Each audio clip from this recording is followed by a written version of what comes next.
Hello class, we are now in Unit 5. We will start by discussing the plain view doctrine.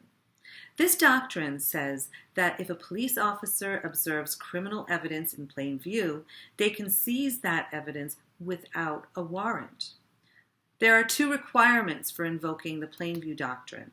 First, the police must be lawfully in the position to observe the item.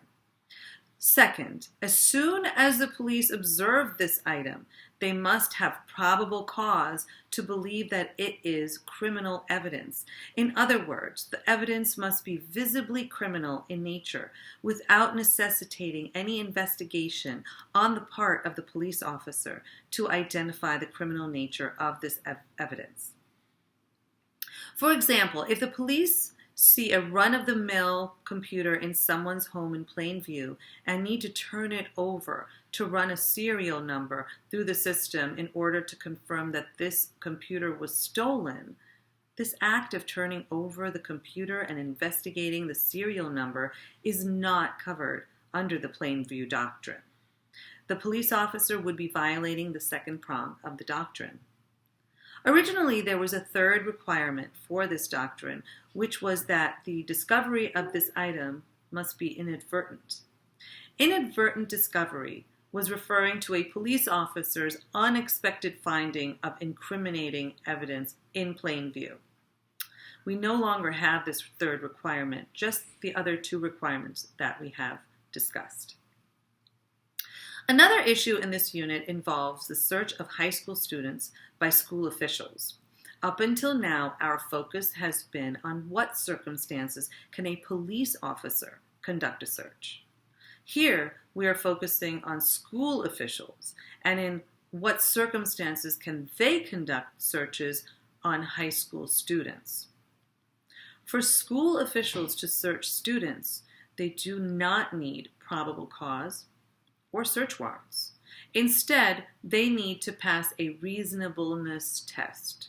By this, we are engaging in a twofold inquiry. First, we need to ask, did the school official have reasonable suspicion to believe that the student committed a crime or violated a school rule? Second, we need to ask, is the search within the reasonable scope? If both requirements are satisfied, this search is considered to be constitutional. The third topic in this unit is the exclusionary rule.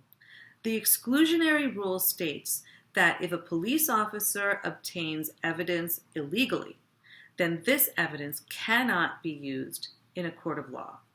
It must be excluded. We had alluded to this rule back in Unit 2.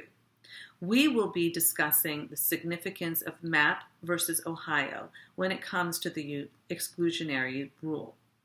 This court decision was not the first which required the application of the exclusionary rule. Rather, the significance of Mapp is that the court extended the application of the exclusionary rule to all 50 states. Before this, the exclusionary rule was applicable only in the federal jurisdiction. After Mapp, the exclusionary rule extended to all police officers in the entire country, federal police officers, state police officers, and local police officers, and this was a very significant change.